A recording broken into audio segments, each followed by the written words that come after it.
নাসির উদ্দিন নাসির, আপনার কাছে একটু জানতে চাই, এই যারাই আন্দোলন করলো, আমরা গতকাল দেখলাম 3টি কলেজ একটি বড় ধরনের সংঘর্ষ হলো, এই যারা আন্দোলন করেছে এটা তো ছাত্র মানেই তারা নিশ্চয়ই এর বড় একটি অংশ ছাত্র দলের নেতাকর্মী, হয়তো কালকে তারা সাধারণ ছাত্র হিসেবে ছিল, নিশ্চয়ই সেখানে তারা ছাত্রদল হয়তো সমর্থন করে যারা ছিল, এত ছাত্রদল ছাত্র শিবির বা ছাত্রদলের বাইরের কেউ নয়, কোনো না কোনো ছাত্র সংগঠন করে।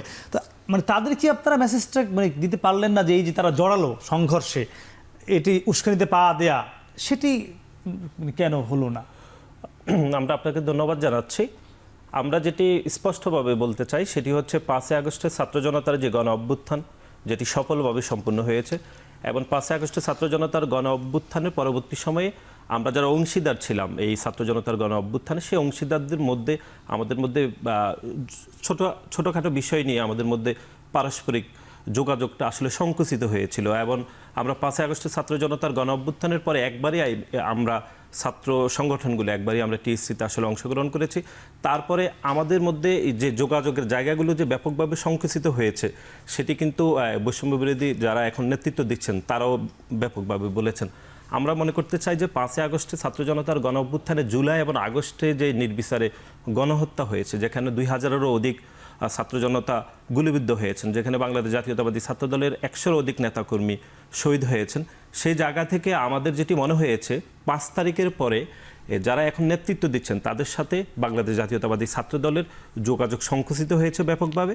এবং এই গত 2 দিন আগে যে ঘটনাটি ঘটেছে, সেখানে এই শিক্ষার্থীদের মধ্যে যে প্রাথমিক যে বিরোধ তৈরি হয়েছে, সেই বিরোধ থেকে একটি বড় ধরনের একটি সমস্যা যেটি আমরা দেখেছি, সেটির বিষয়ে আমাদের সুস্পষ্ট ব্যাখ্যা ছিল বাংলাদেশ জাতীয়তাবাদী ছাত্রদল 2টি প্রতিষ্ঠানে, বিশেষ করে সোহরাওয়ার্দী কলেজ এবং কবি নজরুল কলেজে আমাদের সাংগঠনিক স্ট্রাকচার শক্তিশালীভাবে রয়েছে।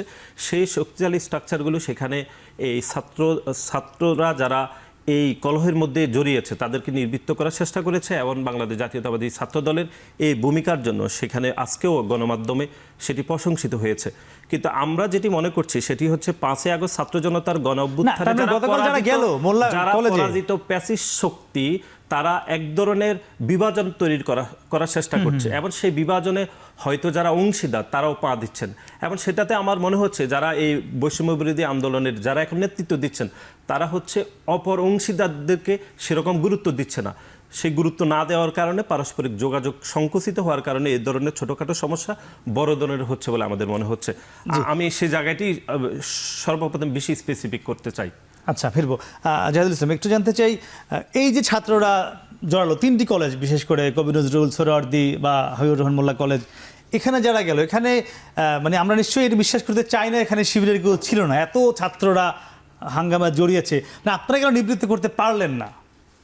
জি, ধন্যবাদ আপনাকে। প্রথমত হচ্ছে যে 5ই আগস্টের বিপ্লবটা, সেখান থেকে ধারাটা আপনাকে বুঝতে হবে। 5ই আগস্ট যেদিন হাসিনা পলায়ন করে চলে গেছে, আপনি কিভাবে দেখেছেন জানি না, কিন্তু আমি দেখেছি যে তিনি যখন হেলিকপ্টারে উঠেছে, তিনি একটি বিষ বাষ্প নিয়েই, কিন্তু বিষ বাষ্পের চোখেই বাংলাদেশের ভূখণ্ডটা তিনি ত্যাগ করেছেন। তো তিনি তো আসলে বসে নেই। এরপরে আমরা দেখেছি যে তিনি চট করে ঢুকে যাওয়ার বিষয়টা বলেছেন। এরপরে ট্রাম্পকে ইউজ করে ট্রাম্প কার্ড খেলার একটা বিষয় আমরা দেখেছি। তো সব কিছু মিলে হচ্ছে এই ফ্যাসিস্ট যারা পতিত, তারা তো আসলে বসে নেই, এটা আগে আপনাকে স্বীকার করে নিতে হবে। তারা না বসে থেকে তারা কি করবে এখন? তারা তো সরাসরি আসতে পারছে না, কোনো জায়গায় দাঁড়াতে পারছে না, সাধারণ মানুষ তাদেরকে দাঁড়াতে দিচ্ছে না। তারাই আসলে ছাত্রদের মাঝে এই ধরনের একটা কনফ্লিক্ট জায়গা তৈরি করে দিচ্ছে, এবং এখানে তারা বিভিন্ন দোসর হিসেবে আবির্ভূত হচ্ছে, অথবা বিভিন্ন জায়গাগুলোকে তারা কাজে লাগাচ্ছে। আমরা এই ব্যর্থতাটা শুধুমাত্র ছাত্রদেরকে দিতে চাই না। দেখুন, আপনি ছাত্রদের তো অনেক ইতিবাচক দিক ছিল। আপনি 5ই আগস্টের পরে যখন ট্রাফিক সিগন্যাল কাজ করছিল না, ট্রাফিক ব্যবস্থাপনাটা ভেঙে পড়েছে, ছাত্ররাই কিন্তু দাঁড়িয়েছে। বন্যাতে আমরা দেখেছি কিভাবে করে ছাত্ররা ব্যাপক ভিত্তিতে এগিয়ে এসেছে এবং তার একান্ত প্রয়োজনীয় জিনিসটা পর্যন্ত দান করে দিচ্ছে। তাহলে এই ছাত্রদের ভিতরে এখন এই কনফ্লিক্টটা কেন তৈরি হলো, কিভাবে তৈরি হলো, কারা তৈরি হলো, এই ধারাটা আমাদেরকে আগে বুঝতে হবে, দেন আমরা এখান থেকে উত্তর পাবো। এখানে আমি আইনশৃঙ্খলা বাহিনীকেও সরাসরি দোষ দিব না, তবে আইনশৃঙ্খলা বাহিনীর মধ্যে যারা লুকিয়ে এখন ফ্যাসিস্ট আছে, এটা সরকারকে খুব ভালো করে খেয়াল রাখতে হবে। তারা এখানে সেভাবে কিন্তু ভূমিকা রাখেনি, আপনি খেয়াল করবেন। আর যে প্রসঙ্গটি আপনি বলেছেন যে ছাত্র শিবিরের কেউ এখানে আছে কিনা, আমি দায় নিয়ে বলতে পারবো যে ছাত্র শিবিরের কোনো জনশক্তি এখানে সম্পৃক্ত ছিল না, বরং আমাদের জায়গা থেকে সর্বোচ্চ চেষ্টা করা হয়েছে এটাকে তাহলে এই যে নিবৃত্ত হাজার রাখার হাজার জন্য। ছাত্ররা কালকে মাঠে ছিল, এর মধ্যে শিবিরের একজন লোকও নেই। আপনি এটা বুঝতে হবে যে একটা উন্মাদনা যখন তৈরি হয়ে যায়, আপনি নিঃসন্দেহে কলেজ লাইফ পার করে এসেছেন, অনেকগুলো লাইফ পার করে এসেছেন, যখন একটা যেমন আমাদের সিটি কলেজ, ঢাকা কলেজ, দীর্ঘদিনের একটা অটোমেটিক মনে হচ্ছে একটা বৈরিতা মনোভাব কাজ করে, সুযোগ পেলে যখন সুযোগ পায় তখনই মারামারি হয়। আর এই ঘটনাটা আপনি যদি আমি বলি একটু অনুসন্ধানী রিপোর্ট আপনারা করেছেন কিনা অথবা কোনো মিডিয়া করেছে কিনা আমার জানা নেই, সূত্রপাতটা কিভাবে হলো, এরপরে ধাপে ধাপে সেটা কোথায় গেল, এই টোটাল জিনিসটা অ্যানালিসিস করলে আসলে বিষয়টা স্পষ্ট হয়ে যাবে। তো আমাদের জায়গা থেকে আমরা সর্বোচ্চ পরিমাণে সাধারণ ছাত্রদের অনলাইনে ক্যাম্পেইন করেছি, তাদেরকে মোটিভেশন করেছি যাতে করে এই বিশৃঙ্খল পরিবেশে তারা যুক্ত না হয়, এবং এখানে যে তাদেরকে নিয়ে ষড়যন্ত্র করা হচ্ছে এটাই আমাদের মূল মেসেজ তাদের কাছে ছিল। এবং নাসির ভাই বলেছেন, মাসুদ ভাই বলেছেন যে আস্তে আস্তে কিন্তু তারা এখন ভুলটা বুঝতে পারছে। আব্দুল হান্নান মাসুদ, আমি যদি ভুল না বুঝি, ছাত্রদলের সাধারণ সম্পাদক বলেছেন যে 5 আগস্টের পর বৈষম্য বিরোধী ছাত্র আন্দোলনের সঙ্গে অন্যান্য যে ছাত্র সংগঠনগুলো ছিল, ছাত্রদল বা ছাত্র শিবির বা অন্যান্য, তাদের সঙ্গে সম্পর্ক কিছুটা সংকোচন হয়েছে, যোগাযোগ কমে এসেছে। এটি কেন হলো? যোগাযোগের কিছুটা দূরত্ব তৈরি হয়েছে, এটা তো বাস্তব, কিন্তু সেটা যে শুধুমাত্র বৈষম্যবিরোধী ছাত্র আন্দোলনের কারণে হয়েছে তা না। এই ক্ষেত্রে আসলে যখন আন্দোলন চলমান ছিল তখন বৈষম্যবিরোধী ছাত্র আন্দোলনের কাছেও সবাই এসেছে, বৈষম্যবিরোধী ছাত্র আন্দোলনও সবার কাছে গিয়েছে। কিন্তু আন্দোলন পরবর্তী সময়ে যখন সবাই নিজ নিজ ব্যানারে ফিরে গিয়েছে, বৈষম্যবিরোধী ছাত্র আন্দোলন চলমান থাকার সময় কেউ নিজ ব্যানারকে সামনে আনে নাই। বৈষম্যবিরোধী ছাত্র আন্দোলন শেষ হয়েছে 5 আগস্টের পরে, সবাই নিজ নিজ ব্যানারে ফিরে গিয়েছে, তখন তাদের সাথে সকলের সাথে যোগাযোগ করা হয়েছে, কথা বলা হয়েছে। তবে একটা কথা ছিল যে আমরা প্রতি 1 মাস পর পর বসবো, বিভিন্ন বাস্তবতার কারণে প্রতি 1 মাস পরে বসা হয়নি, কিন্তু গতকালকে আমরা বসতে পেরেছি।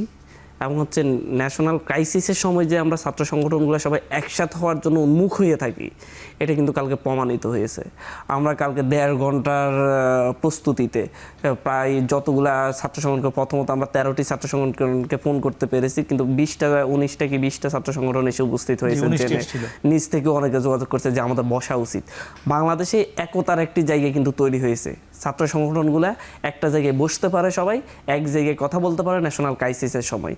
এটাকে আমরা সামনের দিকে কিভাবে ধারাবাহিকভাবে এগিয়ে নিয়ে যেতে পারবো, এই দিকে এখন লক্ষ্য রাখা উচিত আমাদের মনে হচ্ছে। পিছনের দিকে যা হয়েছে সেটা ভুলে যাওয়া দরকার। তবে আমাদের মধ্যে এমন কোনো দূরত্ব বা সংঘাত সৃষ্টি হয়নি যে যেটার কারণে দূরত্ব সৃষ্টি হবে। আমরা সবাই দেশের প্রশ্নে, দেশের সার্বভৌমত্বের প্রশ্নে আমরা একমত। বাংলাদেশের সকল ছাত্র সংগঠন যতগুলো আছে, স্পেশালি বৈষম্যবিরোধী ছাত্র আন্দোলন বলেন, এরপর ইসলামী ছাত্র সংগঠন, প্রত্যেকে কিন্তু আরও একটা জায়গায় একমত আছে বাংলাদেশের, যেই জায়গায় বলেন বেগম জিয়ার ক্ষেত্রেও কিন্তু সকলে এক জায়গায় একমত যে আপসের নেতৃত্বের কারণে বাংলাদেশে এই জায়গায় একটা গণঅভ্যুত্থান এসেছে। তা আমরা কিন্তু বা আমাদের এই যে ছাত্র সংগঠনের মধ্যে তেমন কোনো দূরত্ব নেই। আমাদের ক্যাম্পাস কেন্দ্রিক কিছু দূরত্ব তৈরি হয়েছে যে ক্যাম্পাসে লেজুর ভিত্তিক ছাত্র রাজনীতি চলবে নাকি চলবে না। আসলে সেই জায়গায়ও আমরা একটা ক্লিয়ার অবস্থানে গিয়েছি যে আসলেই প্রত্যেকটা ছাত্র সংগঠন কিন্তু বিশ্বাস করে যে 90 পরবর্তী যে ছাত্র রাজনীতি ক্যাম্পাসে বিরাজমান ছিল, এটা সঠিক ছিল না, এটার একটা নতুন রূপ নেওয়া দরকার, যেটা ছাত্রদের জন্য কাজ করবে, নতুনভাবে ছাত্র রাজনীতি হওয়া দরকার। তো সেই জায়গায় আসলে আমাদের ব্যর্থতা আমরা সবাই মিলে বসে আগামীর 5 আগস্ট পরবর্তী ছাত্র রাজনীতি কেমন হবে ক্যাম্পাসে, সেই রূপরেখাটা আমরা এতদিনে নির্ধারণ করতে পারিনি। মানসিক দূরত্ব তৈরি হয়েছে। তবে আমরা গতকালকের আলোচনা থেকে আমরা একটা এজেন্ডা ঠিক করেছি যে আগামী মঙ্গলবার আমরা সবাই বসবো, বসে সেখানে আগামী দিনে ছাত্র রাজনীতির রূপরেখা একটু জানতে চাইবো যে হান্নান মাসুদ বলছিল যে একতার বাংলাদেশ যখনই প্রয়োজন হয় বাংলাদেশ সবাই এক হয়ে যায়, বিশেষ করে ছাত্রদের কথা বলছিল। এই একতার বাংলাদেশের ক্ষেত্রে আমরা বাংলাদেশের যারা সনাতন ধর্মের, তারাও তো আমাদের বাংলাদেশের বাইরের কেউ না, আমাদেরই ভাই, আমাদেরই প্রতিবেশী। সেখানে কি আমরা একত্রিত হতে পারছি? আজকে যে চট্টগ্রামে ঘটনাটি ঘটলো, এখানেও তো ছাত্ররাও ছিল সেই বিক্ষোভে, যারা সনাতন ধর্মের হয়ে মাঠে ছিল, তারাও তো কোনো না কোনো ছাত্র সংগঠনের কর্মী নিশ্চয়ই বাংলাদেশেরই।